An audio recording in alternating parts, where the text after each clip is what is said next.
CM Chandrababu తన భగీరథ ప్రయత్నంతో కరువుతో పోరాడిన నేలకు కృష్ణమ్మను చేర్చారు. ఒకప్పుడు రాయలసీమ ప్రాంతం కంటే తీవ్ర కరువు కష్టాలకు చిరునామాగా నిలిచిన మార్కాపురం ప్రాంతానికి ఇప్పుడు వెలిగొండ జలాలు కొత్త ఆశను తీసుకొస్తున్నాయి. వెలిగొండకు 1996లో సీఎం చంద్రబాబు శంకుస్థాపన చేశారు. 1999లో మొదటి దశకు పరిపాలన అనుమతులిచ్చి నిర్మాణ ప్రక్రియకు పునాది వేశారు. ఇప్పుడు ప్రారంభించబోయేది కూడా చంద్రబాబు కావటం విశేషం. వెలుగొండ జలసిరులు అభివృద్ధికి రెక్కలు అంటూ సీఎం చంద్రబాబు ఎక్స్ వేదికగా ట్వీట్ చేశారు. 30 ఏళ్ల క్రితం తీసుకున్న సంకల్పం నెరవేరిందంటూ తన భావాలను వ్యక్తం చేశారు. ఈ నెల 31న వెలుగొండ ప్రాజెక్టును ప్రారంభించబోతున్నట్లు ఆయన వెల్లడించారు. రైతుల పొలాలకు నీరు, యువకులకు ఉపాధి, ప్రతి కుటుంబానికి భరోసా కల్పించామన్నారు. ప్రతి కుటుంబానికి భరోసా సంకల్పించామన్నారు. పశ్చిమ ప్రకాశం జిల్లా ప్రజలకు ఇంటింటికి కుళాయి ద్వారా ఫ్లోరైడ్ సమస్యకు శాశ్వత పరిష్కారం చూపిస్తామంటూ సీఎం భరోసా ఇచ్చారు. 30 ఏళ్ల క్రితం వెలుగొండ ప్రాజెక్టుకు తాను శంకుస్థాపన చేసిన ఫోటోను సీఎం జత చేశారు. భగీరథ ప్రయత్నంతో, గొప్ప సంకల్పంతో ఎన్నో అవాంతరాలు, అడ్డంకులు, సవాళ్లు, సమస్యలను అధిగమించి వెలుగొండ ఫేజ్ 1ను పూర్తి చేసి కరువు నేతలకు కృష్ణమ్మ జలాలను అందించబోతున్నామని చంద్రబాబు అన్నారు. 30 ఏళ్ల క్రితం తీవ్ర కరువు ప్రాంతంగా అత్యంత వెనుకబాటుతనంతో ఉన్న ఉమ్మడి ప్రకాశం జిల్లా ప్రజల జీవితాలు మార్చేందుకు తీసుకున్న సంకల్పం నేడు సాకారమైందని అన్నారు. ఉమ్మడి రాష్ట్రంలో నాడు ముఖ్యమంత్రిగా 1996 మార్చి 5న వెలుగొండ ప్రాజెక్టుకు శంకుస్థాపన చేశారని గుర్తు చేశారు. 3 దశాబ్దాల తర్వాత అదే ప్రాజెక్టును తన చేతుల మీదుగా ప్రారంభిస్తున్నారని హర్షం వ్యక్తం చేశారు. 10.7 టీఎంసీల నీటిని నల్లమల సాగర్కు విడుదల చేయనున్నట్లు తెలిపారు. ఈ నెల 31వ తేదీన మార్కాపురం జిల్లా ఈ చారిత్రక ఘట్టానికి వేదిక కాబోతోందని చంద్రబాబు అన్నారు. ఫేజ్ 1తో 1.19 లక్షల ఎకరాలకు, ఫేజ్ 2తో 3.28 లక్షల ఎకరాలకు సాగునీరును, అలాగే లక్షలాది మందికి తాగునీటిని అందించి తరతరాలుగా కరువుతో పోరాడిన ప్రజలకు ఉపశమనం కల్పించడమే లక్ష్యమన్నారు. వెలుగొండ జల విజయంతో కరువు ప్రాంతంలో కృష్ణమ్మకు జలహారతి ఇస్తున్నామన్నారు. మార్కాపురం జిల్లాను ఏర్పాటు చేసి పశ్చిమ ప్రకాశం ప్రజల ఆకాంక్షను నెరవేర్చామని వివరించారు. రాయలసీమ, ఉమ్మడి ప్రకాశం ప్రాంతాలను హార్టికల్చర్ హబ్గా తీర్చిదిద్దేందుకు 1,00,000 కోట్ల పెట్టుబడులతో త్వరలో పనులు ప్రారంభిస్తామని చెప్పారు. బెంగళూరు, అమరావతి హైవే, రాయపట్నం పోర్టుతో వాణిజ్య, పారిశ్రామిక అభివృద్ధికి అవకాశాలు పెరుగుతాయని తెలిపారు. ప్రతి ఇంటికి కుళాయి కనెక్షన్ ద్వారా స్వచ్ఛమైన తాగునీరు అందించి ఫ్లోరైడ్ సమస్యకు శాశ్వత పరిష్కారం చూపిస్తామని సీఎం చంద్రబాబు పేర్కొన్నారు. తెలంగాణలో ఘోర రోడ్డు ప్రమాదం చోటు చేసుకుంది. సూర్యాపేట జిల్లా కోదాడ మండలం దొరకుంట శివారులో కంటైనర్ను ఓ ప్రైవేట్ బస్సు వెనుక నుంచి ఢీకొట్టింది. ప్రమాద సమయంలో బస్సులో 42 మంది ప్రయాణికులు ఉన్నారు. మృతులు ఏపీకి చెందిన వారిగా గుర్తించారు. బస్సు హైదరాబాద్ నుంచి ఏలూరు వెళుతుండగా ఈ దుర్ఘటన జరిగింది. తెలంగాణలో ఘోర రోడ్డు ప్రమాదం చోటు చేసుకుంది. ఈ రోజు తెల్లవారుజామున సూర్యాపేట జిల్లా కోదాడ మండలం దొరకుంట శివారులో కంటైనర్ను ఓ ప్రైవేటు బస్సు వెనుక నుంచి ఢీకొట్టింది. ఈ ఘటనలో 6 మృతి చెందగా 20 మందికి తీవ్ర గాయాలయ్యాయి. ప్రమాద సమయంలో బస్సులో 42 మంది ప్రయాణికులు ఉన్నారు. మృతులు ఏపీకి చెందిన వారిగా గుర్తించారు. బస్సు హైదరాబాద్ నుంచి ఏలూరు వెళ్తుండగా ఈ దుర్ఘటన జరిగింది. స్థానికుల సమాచారంతో ఘటనా స్థలానికి చేరుకున్న పోలీసులు సహాయక చర్యలు చేపట్టారు. బాధితులను కోదాడ ప్రభుత్వాసుపత్రికి తరలించి చికిత్స అందిస్తున్నారు. 6 మృతదేహాలు ప్రస్తుతం కోదాడ ప్రభుత్వాసుపత్రికి తరలించారు. మరోవైపు ఈ ప్రమాదంతో జాతీయ రహదారిపై కొంతసేపు ట్రాఫిక్కు అంతరాయం ఏర్పడగా పోలీసులు, ఎన్హెచ్ఐ సిబ్బంది రాకపోకలను పునరుద్ధరించారు. దీనిపై పోలీసులు కేసు నమోదు చేసి దర్యాప్తు చేపట్టారు. ఐరన్ సామాగ్రితో రహదారిపై ఆగి ఉన్న లారీని బస్సు వెనుక నుంచి ఢీకొనడంతో ఐరన్ షీట్స్ బస్సులోకి చొచ్చుకుని వెళ్లాయి. దీంతో నిద్రమత్తులో ఉన్న ప్రయాణికుల తలలో గుచ్చుకుపోవడంతో ప్రమాద తీవ్రత ఎక్కువగా ఉందని ప్రత్యక్ష సాక్షులు పేర్కొన్నారు. డ్రైవర్ నిద్రమత్తు, అతివేగమే ప్రమాదానికి కారణమని పోలీసులు భావిస్తున్నారు. ఈ ఘటన ద్వారా బస్సు డ్రైవర్ మల్లికార్జున అక్కడి నుంచి పరారయ్యాడు. ఉదయం 9 గంటలకు ఏలూరుకు చేరుకోవాల్సిన బస్సు తెల్లవారుజామున 4 గంటల సమయంలో ప్రమాదానికి గురైంది. మిలాద్ ఉన్ నబీ పర్వదినాన్ని పురస్కరించుకుని ముస్లింలకు ముఖ్యమంత్రి చంద్రబాబు, మంత్రి నారా లోకేష్ శుభాకాంక్షలు తెలిపారు. శాంతియుత సమాజ స్థాపన, మానవాళి శ్రేయస్సు కోసం మహమ్మద్ ప్రవక్త ఎనలేని కృషి చేశారని సీఎం కొనియాడారు. ప్రవక్త చూపిన దయ, నిరాడంబరత, మానవ సేవా మార్గంలో ప్రతి ఒక్కరూ పయనించాలని మంత్రి లోకేష్ ఆకాంక్షించారు.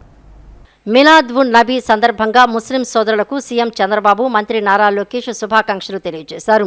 సోషల్ మీడియా ఎక్స్ వేదికగా సీఎం స్పందిస్తూ సర్వమానవాళి శ్రేయస్సు కోసం శాంతిని నెలకొల్పేందుకు కృషి చేసిన కారణ జన్ముడు మహమ్మద్ ప్రవక్త. సాటివారి పట్ల ప్రేమ, దయను కలిగి ఉంటూ శాంతియుత సమాజాన్ని నెలకొల్పడానికి జీవితకాలం కృషి చేసిన ప్రవక్త జన్మదినాన్ని అత్యంత భక్తి శ్రద్ధలతో జరుపుకుంటున్న ముస్లిం సోదరులకు మిలాద్ ఉన్ నబీ శుభాకాంక్షలు అంటూ ఎక్స్లో సీఎం చంద్రబాబు పోస్ట్ చేశారు. మహమ్మద్ ప్రవక్త జన్మదినోత్సవాన్ని పురస్కరించుకుని జరుపుకునే మిలాద్ ఉన్ నబీ సందర్భంగా ముస్లిం సోదర సోదరీమణులకు శుభాకాంక్షలు తెలియజేస్తున్నాను. ప్రవక్త చూపిన దయ, నిరాడంబరత, మానవ సేవ మార్గంలో పయనిద్దాం అంటూ ఎక్స్ వేదికగా మంత్రి నారా లోకేష్ పేర్కొన్నారు. సూర్యాపేట జిల్లా కోదాడ సమీపంలో జరిగిన ఘోర రోడ్డు ప్రమాదంపై డిప్యూటీ సీఎం పవన్ కళ్యాణ్ తీవ్ర విచారం వ్యక్తం చేశారు. అధికారుల ద్వారా ప్రమాద వివరాలను అడిగి తెలుసుకున్నారు. గాయపడిన వారికి మెరుగైన వైద్యం అందించాలని ఆదేశించారు. ఈ దుర్ఘటనలో మృతి చెందిన వారి కుటుంబాలకు తన ప్రగాఢ సానుభూతిని తెలియజేశారు. సూర్యాపేట జిల్లాలోని కోదాడ సమీపంలో జరిగిన ఘోర రోడ్డు ప్రమాదంలో 6 మృతి చెందిన విషయం తెలిసిందే. ఈ ఘటనపై ఆంధ్రప్రదేశ్ ఉప ముఖ్యమంత్రి పవన్ కళ్యాణ్ దిగ్భ్రాంతి వ్యక్తం చేశారు. ఈ ప్రమాదంలో 6 మృతి చెందడం బాధాకరమని అన్నారు. ఈ ఘటనకు గల కారణాలను అధికారుల ద్వారా పవన్ తెలుసుకున్నారు. ఈ ప్రమాదంలో మరో 11 మంది తీవ్రంగా గాయపడగా 4 పరిస్థితి విషమంగా ఉన్నట్లు తెలిపారు. గాయపడిన వారికి మెరుగైన వైద్య సేవలు అందించాలని ఆదేశించారు. ఈ ఘటనపై తెలంగాణ రాష్ట్ర అధికారులతో ఏపీ యంత్రాంగం సమన్వయం చేసుకోవాలని ఆదేశించారు. ఈ ప్రమాదంలో ప్రాణాలు కోల్పోయిన వారి కుటుంబ సభ్యులకు పవన్ కళ్యాణ్ ప్రగాఢ సానుభూతి తెలిపారు. 3 దశాబ్దాల కల అయిన వెలిగొండ ప్రాజెక్టు ప్రారంభమవుతుందంటే అది ముఖ్యమంత్రి చంద్రబాబు నాయుడు చొరవ మరియు నిర్వాసితుల త్యాగ ఫలితమేనని మంత్రి నిమ్మల రామానాయుడు పేర్కొన్నారు. కూటమి ప్రభుత్వం అధికారంలోకి వచ్చిన కేవలం 40 రోజుల్లోనే 768 కోట్లు విడుదల చేసిందని గుర్తు చేశారు. నిర్వాసితుల త్యాగం వెలకట్టలేనిదని, రైతులతో పాటు నిర్వాసుల కళ్లల్లో కూడా ఆనందం చూడాలన్నదే కూటమి ప్రభుత్వ ఉద్దేశమని మంత్రి స్పష్టం చేశారు. ఆంధ్రప్రదేశ్ జలవనరుల శాఖ మంత్రి Nimmala Ramanaidu Veligonda project feeder canal వద్ద ముఖ్యమంత్రి ప్రారంభించనున్న రెగ్యులేటర్ గేట్ల అమరిక పనులను పరిశీలించారు. ఈ నెల 13న సీఎం చంద్రబాబు వెలుగొండ వద్ద జలహారతి ఇవ్వనున్న నేపథ్యంలో ఘాట్, స్తూపం, సభాస్థలం ఏర్పాట్లపై అధికారులకు దిశానిర్దేశం చేశారు. అనంతరం రాత్రి నిర్వాసితుల కాలనీలను సందర్శించి అక్కడ కల్పిస్తున్న మౌలిక వసతులపై కలెక్టర్ మరియు అధికారులకు పలు సూచనలు అందజేశారు. 3 దశాబ్దాల కల అయిన వెలుగొండ ప్రాజెక్టు ప్రారంభమవుతోందంటే అది ముఖ్యమంత్రి చంద్రబాబు నాయుడు చొరవ మరియు నిర్వాసితుల త్యాగ ఫలితమేనని మంత్రి పేర్కొన్నారు. ప్రాజెక్టు కోసం భూములు, ఆస్తులు త్యాగం చేసిన 7,000 నిర్వాసితుల కుటుంబాలకు ఆయన పాదాభివందనాలు తెలిపారు. గత 5 ఏళ్లలో వైఎస్ఆర్సీపీ ప్రభుత్వం నిర్వాసితులకు రావాల్సిన 900 కోట్ల రూపాయలను ₹1 కూడా ఇవ్వకుండా మోసం చేసిందని మండిపడ్డారు. కానీ కూటమి ప్రభుత్వం అధికారంలోకి వచ్చిన కేవలం 40 రోజుల్లోనే 768 కోట్లు విడుదల చేసిందని గుర్తు చేశారు.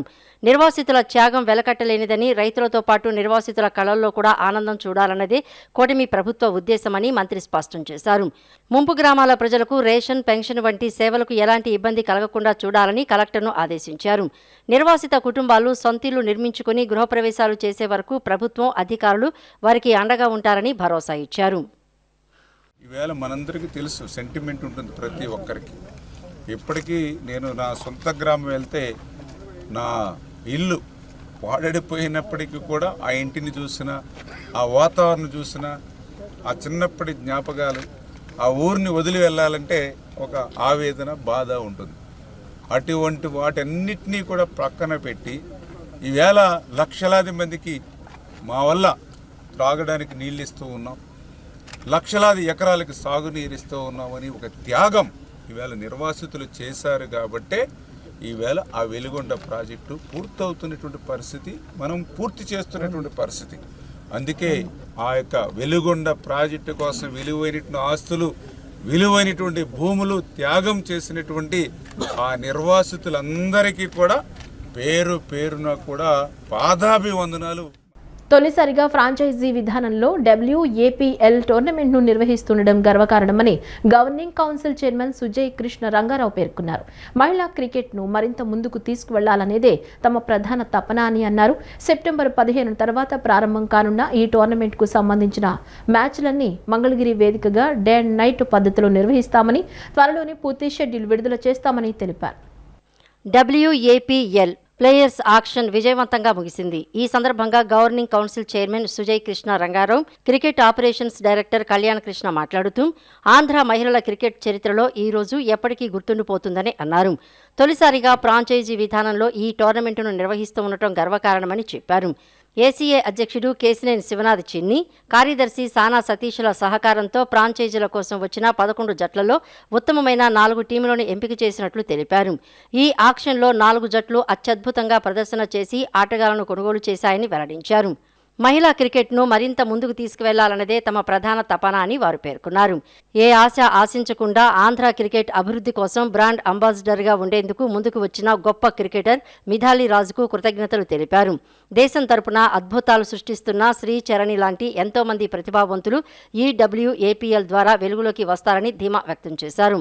సెప్టెంబర్ 15 తర్వాత ప్రారంభం కానున్న ఈ టోర్నమెంటుకు సంబంధించిన మ్యాచ్లన్నీ మంగళగిరి వేదికగా డే అండ్ నైట్ పద్ధతిలో నిర్వహిస్తామని, త్వరలోనే పూర్తి షెడ్యూల్ విడుదల చేస్తామని తెలిపారు.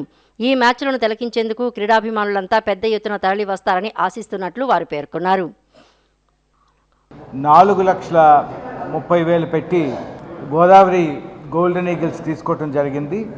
అదేవిధంగా అతి చిన్న వయసులో ఉన్న 12 ఏళ్ల ప్లేయరు షణ్ముఖ ప్రియ అనే అమ్మాయి 30,000 రూపాయలకి రాయలసీమ జెన్ స్టార్స్ తీసుకోవటం జరిగింది. ఈ విధంగా ఎంతోమంది చాలా చిన్న వయసులోనే ప్లేయర్స్ 12 ఏళ్ళు, 13 ఏళ్ళు, 14 ఏళ్ళు ప్లేయర్స్ సెలెక్ట్ అవ్వటం జరిగింది. ఇది చాలా శుభసూచకం.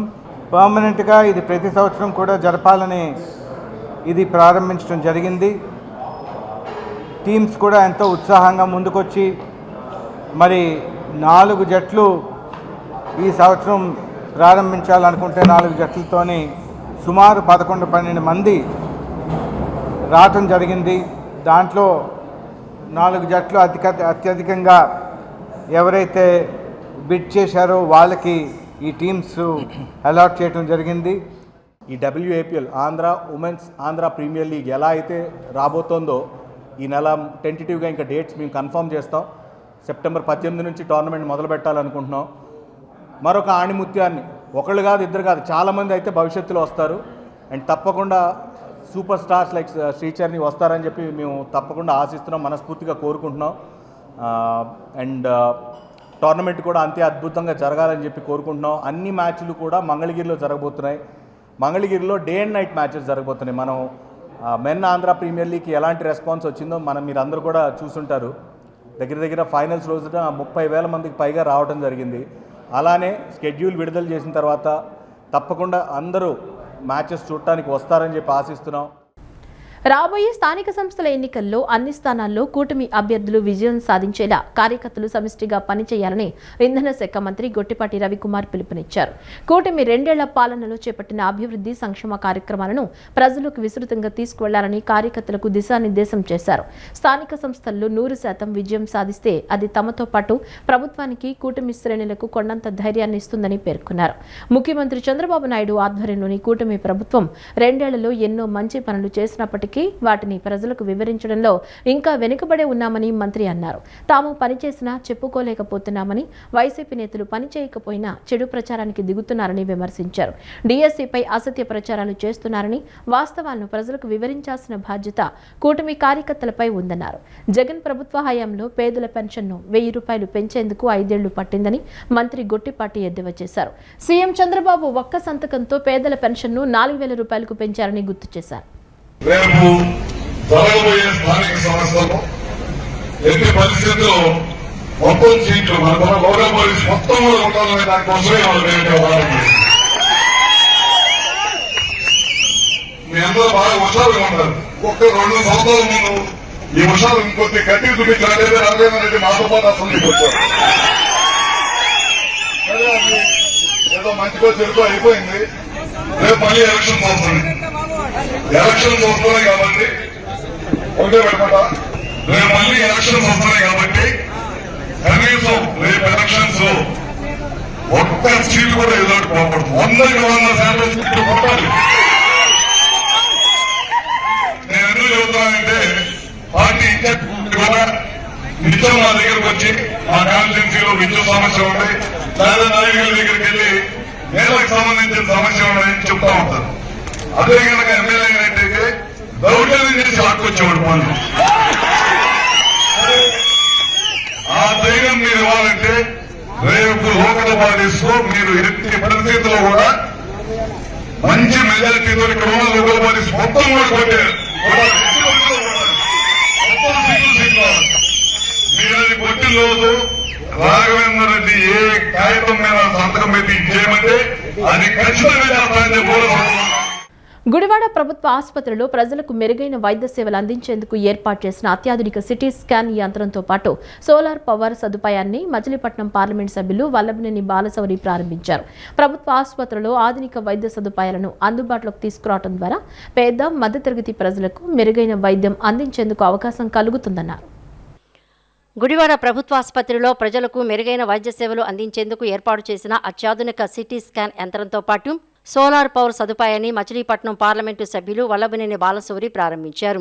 స్థానిక శాసనసభ్యులు వెనిగండ్ల రాముతో కలిసి ఎంపీ బాలశౌరి ఈ సదుపాయాలను ప్రారంభించారు. గుడివాడ ప్రభుత్వ ఆసుపత్రిలో 1.85 కోట్ల వ్యయంతో సిటీ స్కాన్ యంత్రాన్ని 76.6 లక్షల వ్యయంతో సోలార్ పవర్ సదుపాయాన్ని ఏర్పాటు చేశారు. ఈ సందర్భంగా ఎంపీ బాలశౌరి మాట్లాడుతూ ప్రభుత్వ ఆసుపత్రుల్లో ఆధునిక వైద్య సదుపాయాలను అందుబాటులోకి తీసుకురావడం ద్వారా పేద మధ్యతరగతి ప్రజలకు మెరుగైన వైద్యం అందించేందుకు అవకాశం కలుగుతుందని అన్నారు. సిటీ స్కాన్ సేవలు అందుబాటులోకి రావడంతో ఖరీదైన ప్రైవేటు ఆసుపత్రులకు వెళ్లాల్సిన అవసరం లేకుండా స్థానికంగానే అవసరమైన వైద్య పరీక్షలు చేయించుకునే అవకాశం ప్రజలకు లభిస్తుందని పేర్కొన్నారు. అదేవిధంగా సోలార్ పవర్ సదుపాయం ద్వారా ఆసుపత్రి విద్యుత్ అవసరాల్లో కొంత భాగాన్ని సౌర విద్యుత్తో తీర్చుకోవడంతో పాటు నిర్వహణ వ్యయాన్ని తగ్గించేందుకు దోహదపడుతుందని తెలియజేశారు. ఒక మంచి కార్యక్రమానికి మనం ప్రారంభోత్సవం చేసుకున్నాం.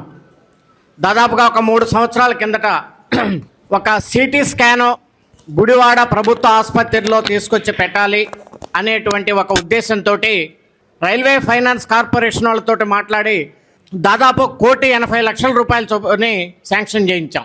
తర్వాత ఆ రోజు డాక్టర్స్ తోటి మాట్లాడి ఈ హాస్పిటల్లో ఉన్నటువంటి ఇబ్బందులు ఇంకా ఏమున్నాయి అంటే కరెంటు బిల్లు చాలా ఎక్కువగా వస్తూ ఉంది, సోలార్ పవర్ కానీ పెట్టినట్లయితే మరి మనకి ఛార్జెస్ తక్కువ అవుతాయని చెప్పేసి వాళ్ళు రిక్వెస్ట్ చేయడం జరిగింది. కేంద్ర ప్రభుత్వం యొక్క ఆర్గనైజేషన్స్ రైల్వే ఫైనాన్స్ కార్పొరేషన్ వాళ్ళతోటి మాట్లాడి 1,80,00,000 రూపాయలు ఒక సిటీ స్కాన్కి, అలాగే సుమారుగా ఒక 80,00,000 రూపాయలు సోలార్ పవర్ కోసం ఈ గుడివాడ ప్రభుత్వ హాస్పిటల్కి తీసుకొచ్చి రెండు కూడా ఈరోజు మనం ప్రారంభోత్సవం చేసుకోవటం పేద ప్రజానికానికి వైద్యం అతి చేరువలో ఉంది అనేటువంటి విషయాన్ని స్పష్టంగా మీ అందరికి కూడా తెలియజేస్తా ఉన్నాను. గవర్నమెంట్ హాస్పిటల్ అంటే ఇంతే అనే కాడి నుంచి మనకి క్వాలిటీ సర్టిఫికేషన్లు వచ్చేంత వరకు ఈ గవర్నమెంట్ హాస్పిటల్ ఎదగడం అనేది చాలా గొప్ప విషయం అండి. I'm very proud of all the staff that are doing it and I really appreciate you all. మీరు ఎంత కష్టపడితే ఇది వచ్చింది అనేది కూడా అది నాకు అర్థమవుతా ఉంది. మనకి చూసినంత వరకు ఎక్కడ చూసినా చెత్త ఉండేది, చెత్తలో మానవ వేస్ట్ ఉండేది, అనేక రకాలుగా ఉన్నాయి. సో అలాంటి పరిస్థితి నుంచి ఒక నీట్గా హాస్పిటల్ రావడమే కాకుండా అనేక ఎక్విప్మెంట్ రావడమే కాకుండా అనేక రకాలుగా మనకి క్వాలిటీ సర్టిఫికేషన్స్ కూడా తీసుకుని వచ్చి మనకి ఎంత స్టాండర్డ్స్ మెయింటైన్ చేసుకుంటా మనకి ఎప్పటికైనా కానీ గవర్నమెంట్ హాస్పిటల్ అంటే గుడివాడ రావాలి అనే ఉద్దేశంతో ఇంద్రకీలాద్రిపై కొలువైన జగన్మాత దుర్గమ్మను సినీ నటి సంక్రాంతి వస్తున్నాం ఫేమ్ హీరోయిన్ ఐశ్వర్య రాజేష్ దర్శించుకున్నారు. మంగళవారం సాయంత్రం అమ్మవారి దర్శనానికి రాగా ఆలయ అధికారులు ఆమెకు స్వాగతం పలికారు. అనంతరం అమ్మవారి దర్శనం చేయించారు. దర్శనానంతరం వేద పండితులు వేదాశీర్వచనం అందజేసి అమ్మవారి లడ్డూ ప్రసాదాన్ని అందజేశారు. అమ్మవారిని దర్శించుకోవడం ఎంతో ఆనందాన్ని ఇచ్చిందని ఐశ్వర్య రాజేష్ అన్నారు. మాజీ మంత్రి జోగి రమేష్ పై టీఎన్ఎస్ఎఫ్ నేత చరణ్ సాయి యాదవ్ తీవ్రంగా మండిపడ్డారు. కుటుంబ గొడవలను కప్పిపుచ్చుకోవడానికి ఆయన బీసీ కార్డు వాడుతూ సింపతి డ్రామాలాడుతున్నారని ఎద్దేవా చేశారు. ఆస్తి కోసం సొంత చెల్లిని కన్న తల్లిని గెంటేసిన ఘనత వైఎస్ జగన్మోహన్ రెడ్డిదైతే సొంత కోడలికి న్యాయం చేయలేక జోగి రమేష్ తన కుటుంబాన్ని బజారుకి ఇచ్చారని విమర్శించారు. అలాంటి వారు కుటుంబ విలువల గురించి నారా లోకేష్ గురించి మాట్లాడడం దెయ్యాలు వేదాలు వల్లించినట్లేనని దుయ్యబట్టారు. లోకేష్ రెడ్ బుక్ తెలిస్తే అవినీతి పరుల పేర్లు వస్తాయని, కానీ జోగి రమేష్ ఇంటి తలుపులు తీస్తే కుటుంబ తగాదాలే బయటపడుతున్నాయని ఎద్దేవా చేశారు. ప్రభుత్వ బడుల్లో చదువుతో పాటు సంస్కారం నేర్పిస్తున్నామని, కావాలంటే జోగి రమేష్, ఆయన కొడుకు జగన్ రెడ్డి అందరూ కలిసి ప్రభుత్వ బడికి వస్తే చాగంటి కోటేశ్వరరావు చేత మహిళల్ని ఎలా గౌరవించాలో సంస్కార పాఠాలు చెప్పిస్తామని చురకలంటించారు. జోగి రమేష్ అంకుల్, మీరు బీసీ అంటా ఉన్నారు కాబట్టి గడిచిన 5 సంవత్సరాలు మీ బీసీ వాదం ఏమైపోయింది, మీ బీసీల ప్రేమ ఏమైపోయింది అని అడుగుతూ ఉన్నాం. ఆ రోజు జగన్మోహన్ రెడ్డి హయాంలో బాపట్లలో తన అక్కని ఎందుకు వేడిపిస్తున్నారని చెప్పి అడిగితే ఆ బాలకుడు అమర్నాథ్ గౌడ్ని పెట్రోల్ పోసి నడి రోడ్డు మీద చంపేస్తే ఆ రోజు నీ బీసీల మీద ప్రేమ ఏమైపోయింది. అదేవిధంగా అచ్చెన్నాయుడు గారిని హాస్పిటల్లో ఆపరేషన్ చేసుకొని బెడ్ మీద ఉన్న బీసీ నాయకుడు అచ్చెన్నాయుడు గారిని వందలాది మంది పోలీసులతో అర్ధరాత్రి పూట ఒక తీవ్రవాదిగా అరెస్ట్ చేసినప్పుడు నీ బీసీ ప్రేమ ఏమైపోయింది. మత్స్యకార నాయకుడు, మచ్చలేని మనిషి కొల్లు రవీంద్ర గారిని అక్రమ కేసులు, మర్డర్ కేసులు అరెస్ట్ చేసి జైలుకి పంపినప్పుడు నీ బీసీల మీద ప్రేమ ఏమైపోయింది.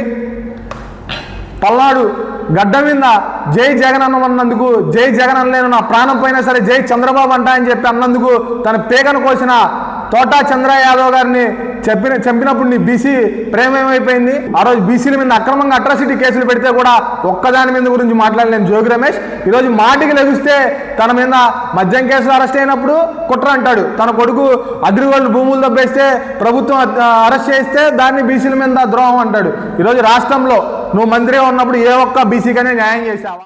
Gudivada traffic police station SI P Nagaraju గుడివాడలోని సిద్ధార్థ స్కూల్ విద్యార్థులకు రోడ్డు భద్రతపై అవగాహన సదస్సు నిర్వహించారు. మైనర్ డ్రైవింగ్, హెల్మెట్ వాడకం, cell phone driving, eve teasing, drugs వంటి అంశాలపై విద్యార్థులకు సూచనలు చేశారు. రోడ్డు ప్రమాదాలు జరిగినప్పుడు బాధితుడిని 60 నిమిషాల్లోపు ఆసుపత్రిలో చేర్చి ప్రాణాలు కాపాడాలని కేంద్ర ప్రభుత్వం ప్రవేశపెట్టిన పీఎం రాహత్ పథకం ద్వారా 1.5 లక్షల వరకు ఉచిత వైద్యం అందుతుందని వివరించారు. అలాగే ప్రమాద బాధితులకు సహాయం చేసిన రహవీర్లకు 25,000 నగదు బహుమతి అందజేస్తారని, సహాయం చేసిన వారిపై ఎటువంటి కేసులు ఉండవని తెలిపారు. అత్యవసర సమయాల్లో డయల్ 112కు కాల్ చేయాలని కోరారు.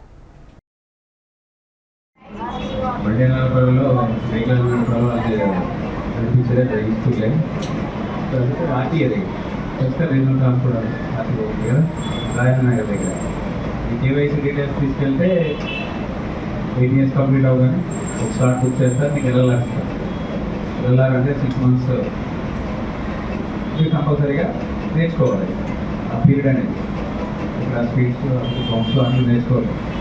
ఒక ఎల్ఎల్ఆర్ వచ్చిన తర్వాత బండి కూడా నువ్వు నడపాలనుకుంటే వెనకాల ఈ రేడియో స్టిక్కర్ పెట్టి ఎల్లాకాలంలో రేడియో స్టిక్కర్ పెట్టాలి. ఒక కార్లు అట్లా వెనకాల వస్తారు కదా, అలాగే బండి మీద బైక్ మీద కూడా పెట్టుకొని నేను కొత్తగా అది అర్థమైపోతుంది. వెనకాల వాళ్ళకి చూసి కొత్తగా లైసెన్స్ తీసుకున్నాడు లెర్నర్ అని తెలుస్తుంది. అందుకే కొంచెం జాగ్రత్త పడతారనమాట. బాపలపాడు మండలంలోని శ్రీ దాసాంజనేయ స్వామి దేవాలయంలో శ్రావణ మాసం సందర్భంగా శివశక్తి ఆధ్వర్యంలో సామూహిక కుంకుమ పూజ మరియు శ్రీ మహాలక్ష్మి అమ్మవారి కోటి నామ జప మహాయజ్ఞం ఘనంగా నిర్వహించారు. ఈ వేడుకల్లో మహిళలు పెద్ద సంఖ్యలో పాల్గొని ప్రత్యేక పూజలు చేశారు. ఈ కార్యక్రమానికి ముఖ్య అతిథులుగా ఆలయ అర్చకులు మారేపల్లి శ్రీనివాసాచార్యులు, కొడ్లూరు మండలం మహిళా కార్యకర్త తులసి, మంగళగౌరి, రామసేతు ధర్మ ప్రచారక్ ఎడవల్లి పాండురంగారావు హాజరయ్యారు. ఈ సందర్భంగా ఎడవల్లి పాండురంగారావు మాట్లాడుతూ గ్రామాల్లో ధార్మిక చైతన్యాన్ని పెంపొందించడం, మత మార్పిడులను అరికట్టడం ద్వారానే హిందూ ధర్మ పరిరక్షణ సాధ్యమవుతుందని పేర్కొన్నారు.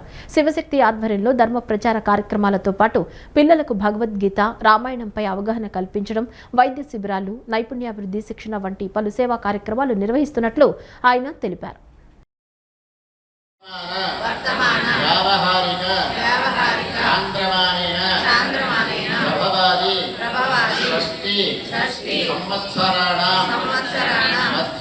మధ్యే శ్రీ పరాభవ నామ సంవత్సరే దక్షిణాయనే వర్ష ఋతు శ్రావణమాసే శుక్లపక్షే త్రయోదశి తిథౌ వాసరః వాసరస్తు జయవాసరే భౌమవాసరే.